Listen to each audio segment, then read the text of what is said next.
Exodus chapter 22, verse 18. Thou shalt not suffer a witch to live. I want to give our praises to Yahweh, Bahashem, and Yahushai, Bahashem, Arkah, Kodash, forgive me the spirit, to do this video. This video is going into a story of two witches that I encountered my first year in the truth. Okay? My first year in the truth, when you first learn you're Israelite and you start studying and reading, but you're not really fully settled fully yet.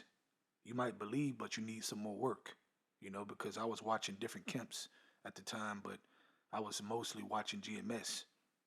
Okay, this is my first year, okay, in the truth. So, when it's sweet and you are very fervent to teach and, you want to teach anybody, man. Okay, you just excited from the knowledge and wisdom you have learned. All right.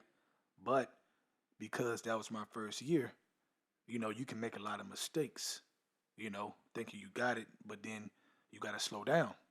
Okay, so this story is going to show you that. Okay, I'm going to tell you about what happened with these two witches that I didn't know that were witches, but Yahweh Shema Shai manifested it to me. So there was this older lady, Issachar lady, at my job that I worked at. Okay, she was older, a lot older. And, she was a nice lady at work. And one day she knew that, I studied the scriptures and stuff like that. So she called me on the phone and she was like, oh, yeah, do you still study the scriptures, et cetera, et cetera? I'm like, yeah. Then she mentioned her daughter.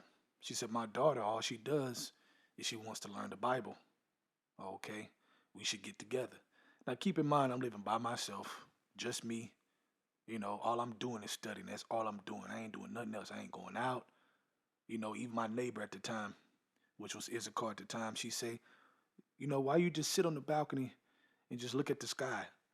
I never see you go nowhere. She about to go salsa dancing and shit.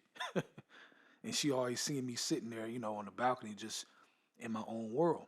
Okay, because, I was meditating, man, on the scriptures. I was studying. I was growing, So, but anyway, so we set it up where I met her. Well, she came to my house and she brought her daughter. Cool, whatever. So she brought her daughter and we started to read some scriptures and go into some things. Well, first we had a conversation over the phone. Okay, she had handed her daughter the phone, okay, when I was talking to her. And we went over some things over the phone first. Then, fast forwarding, we set it up where they can come over to the crib or whatever. So they came over. And we started studying and reading. And, they were just like excited. And, I'm shocked because at that time, it was rare to even run across somebody who was interested like that, let alone Issachar, let alone Issachar women. Okay, at that. Okay. So I was excited to teach them. So I'm teaching them whatever, what I knew at least. And eventually they kept wanting to come back over. They're writing notes and then, she's buying Apocrypha and she's buying the 1611 and all that stuff. They're getting into that. Okay, so I was like, man, they, maybe they serious. This is what I'm thinking in my head. Okay, now keep in mind these are women here, right? So the mother, she liked me. I wasn't really paying attention to that, but she liked me. But then the daughter started to like me. Well, the daughter was married. Okay, now at this point in the game right now, I would never ever teach a married woman whatsoever. I wouldn't even entertain that. I'm like Apostle Tar on that. Like I don't want to see a picture of your woman. I don't care if you just met her. Don't show me a picture. I don't want to see nothing, man. That's your business. That's your thing. You keep that over there. But like I said, keep in mind, this was my first year in the truth. So certain things I didn't know how to handle, which is why you got to slow down, okay, before you see some things. Now, keep in mind, before I continue this story, when I was calling upon the name Yahweh Shema Shai, I couldn't prove that that was the name, but I believed it in my spirit. I'm like, them got to be the names. So I prayed to those names, okay, even to the point where I would pray to the names to send down angels and chariots and the Lord would do it.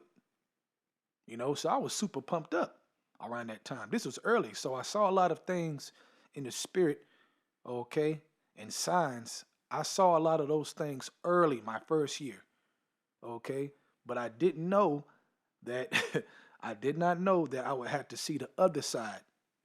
Okay, on the left hand side, man.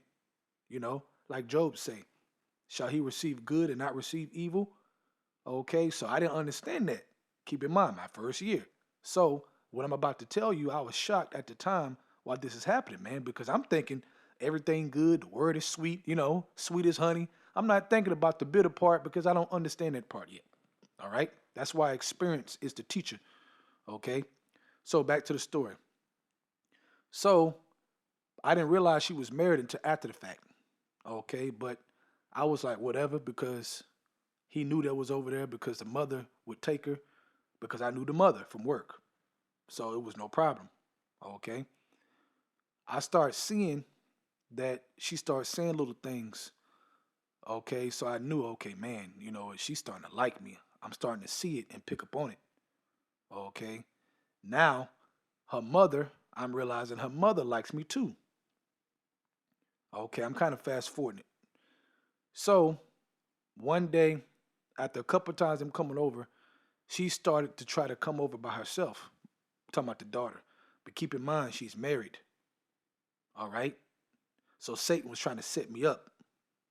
All right. So she shows up by herself or whatever. I'm trying to figure out why her mom ain't with her and all this stuff. And she's talking and she's making comments and, you know, she's talking about the kingdom of heaven, about, you know, is she going to be somebody else's wife or can she be my wife? Like she's throwing little hints like that out. Okay. Without fully saying it, but she's like lingering little hints. So I started feeling uncomfortable. Like, man, I don't know about this, man. Okay. Because I thought she was sincere with her mother and learning, which, look, man, these women, man, the majority of women, the majority are full of shit. Okay. Okay. They can pretend they want to know the truth, but they'll have motives. All right. But anyway, so one day her mother wanted to use the restroom. She came the next time. Okay.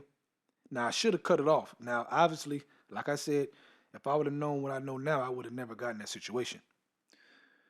So her mother, they came together. Her mother wanted to use the restroom. I said, okay, cool. So when they left, right, that night, I went to use the restroom. I looked to the left and I saw a long hair in my tub. Very long. Now they got long hair. I got a beard. I don't have long hair at the time. So I picked the hair up and it was real long and right in the middle was a white string tied in the middle. So I'm like, what the hell? I'm like, what the shit is this? So something told me to look on my ground. So I started looking on the ground and I started finding more hairs and more. I'm talking about like, it was so many hairs with strings tied in the middle. I was shocked. I was like, what the hell is this? So I'm sitting there picking up hairs. Keep in mind, they left. I'm picking up hairs and hairs and hairs, and I'm laying it on my sink, right? And every single one of them got a white string tied in the middle of the hairs. Like it was a lot. So as I'm placing the hairs, right, on the sink and I'm trying to count it, I'm like, okay, this is one, this is two, this is three. As soon as I place like the fourth one there, okay, it just disappeared. So when I set it down, it just vanished right before my eyes. That's when I knew witchcraft was real. Okay. That's when I got the experience in real time that witchcraft wasn't no joke. Okay. So at that moment, I knew the spirit was like, this is witchcraft. So I knew at that moment, one of them or both are doing witchcraft on me or trying to do witchcraft on me in my house. Okay. So once I realized that was happening, I had a flashback of conversations with the daughter, how she would start talking about her mom in a negative light. Okay. That's when I started seeing that it was a competition between them two to try to deal with me, even though the daughter is married. The mother is single, but the daughter is married. Okay. Which is very wicked that they was trying to do that. All right. So they were getting jealous over each other of basically who I liked or didn't like. When I was just trying to teach, I was just fervent to teach. And so after it disappeared, the hair, and I was shocked, I had texted her, okay, and asked her, like, what the hell is going on? I got hairs disappearing in my house and hairs with strings. Okay, and it had light brown hair and some of the hairs were dark. The mother had dark hair, real dark, and she had brownish. Okay, so I'm basically talking to her like, hold up, what's going on, man? Then that's when she told me that witchcraft run in her family, that her mom, her aunts were witches and they did witchcraft, and then she started talking about her mom doing witchcraft when they were younger and doing witchcraft on people, and all of a sudden she would wake up with boils on the bottom of her feet and she couldn't walk. She's telling me these stories about witchcraft. Okay, but in my mind I'm like, no, both of y'all doing witchcraft. Something ain't right. Okay, so you see how the Lord is showing me, like, to cut it off, like, don't deal with them no more. Okay, He's showing me that.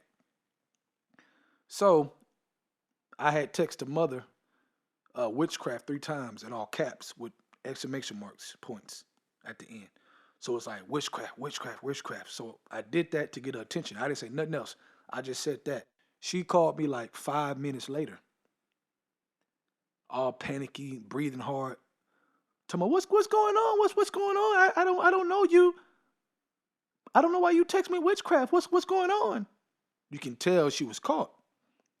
So I said, don't lie to me. I said, you doing witchcraft in my house. I said, I found the hairs. I found this, etc., etc. I said, the Lord is manifesting that you've been doing witchcraft in my house. I said, don't lie. She said, what do you mean? I said, don't lie. I said, the Lord is going to judge you, right? This is what I'm telling her, the woman I worked with. And she says, if you say I'm doing it, then I'm doing it. I said, no, no, no, no, no, no. Either you are a witch or you're not a witch. Ain't no if I say. If I'm wrong, say I'm wrong. If I'm mistaken and you're innocent, just say you're innocent. And maybe it's your daughter doing it. But one of y'all or both are doing witchcraft in my house. She started crying. She said, I'm sorry. I said, what are you sorry for? Because I'm scared the Lord is going to kill me. I'm scared the Lord. Please tell the Lord don't kill me.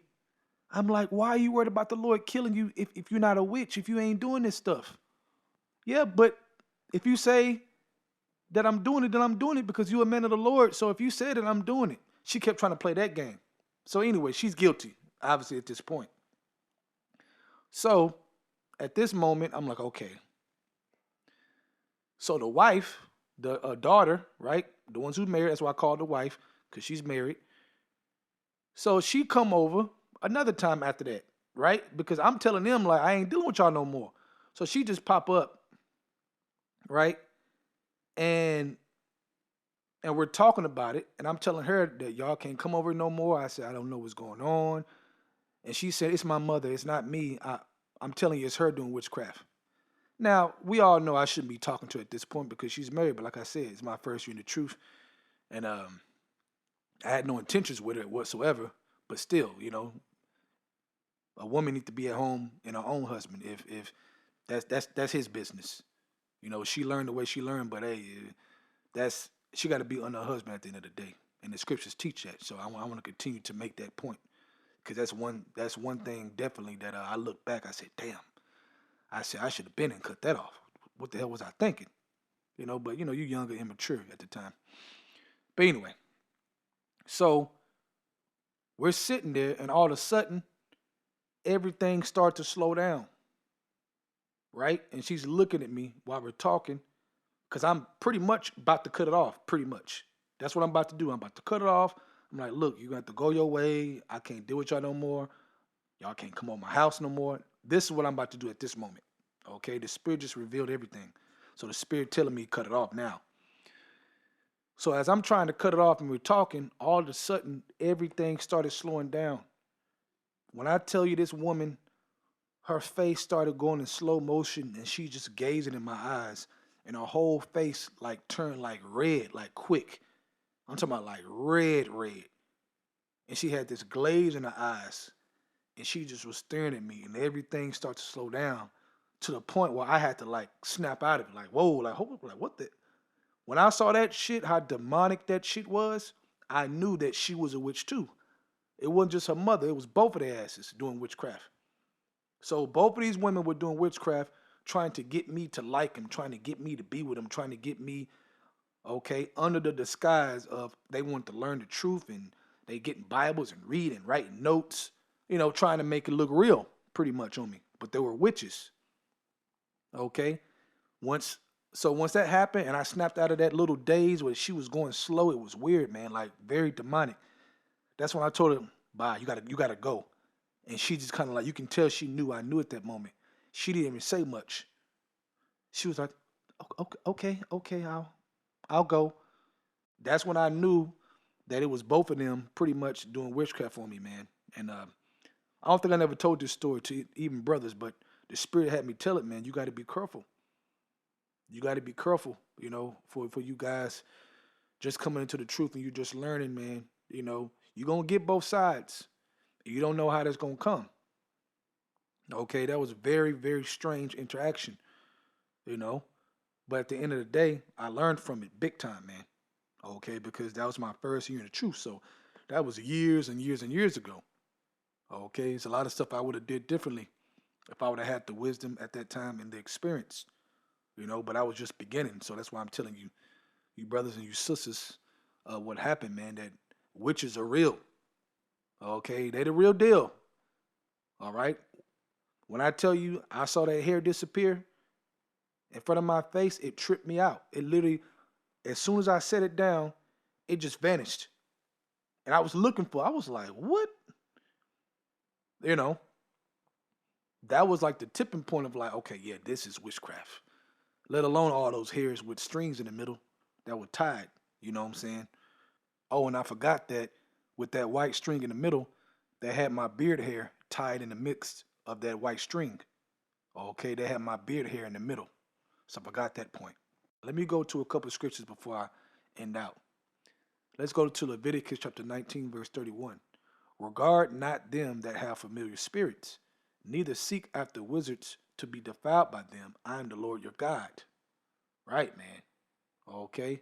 Witches are real, nothing new. Okay. From generation to generation, you have witches. Okay. You have high-level witches, elder witches, and you have low-level witches that are learning up under those elder witches. Okay. Just like on the right-hand side, you got elder teachers, and you got younger brothers and sisters learning up under those elder teachers. Okay. On the right-hand side. Okay. Let's go to 1 Peter chapter 4, verse 12. Beloved, think it not strange concerning the fiery trial which is to try you, as though some strange thing happened unto you. Right, man. But rejoice inasmuch as you are partakers of Yahweh's sufferings, that when his glory shall be revealed, you may be glad also with exceeding joy. Right, man. Okay. If you be reproached for the name of Yahweh, happy are ye, for the spirit of glory and of Yahweh rests upon you. On their part he is evil spoken of, but on your part he is glorified. Right, man. Okay, so ultimately, that was part of my path. I had to learn that, because at that time, everything was going good, man. Yeah, I lost different things like we do normally. When you go into the truth, you lose friends and stuff like that. But I was okay with it. Okay, but seeing angels and chariots and, at an early age and all these different signs from the heavens, it pumped me up. I was excited. All I want to do is read the scriptures and just stay in the scriptures. I didn't want to do nothing else. But I didn't know that I would experience the other side, okay? That darkness, man, that witchcraft. I didn't know that was going to come like that. And that's how it came, man, from a woman at work. Oh, my daughter, she wants to learn, this, that. Shit, and all that turned into witchcraft, man. Come on, man. These women are evil and wicked. Okay, they're evil and wicked. Watch out, man. Be circumspect, be wise. Listen to the teachers, okay? The apostles and the elders on down. We tell you the truth about women because we have experience. In all kinds of areas we have experience with women, so we know. So with that, I want to give our praises to Yahweh, by Hashem, Yahushai, by Hashem, Rakah, Kodash, forgive me the spirit, to do this lesson. Double honor to the elders, great millstone. And shalom to your Akim out there that's doing the truth and sincerity. Shalom.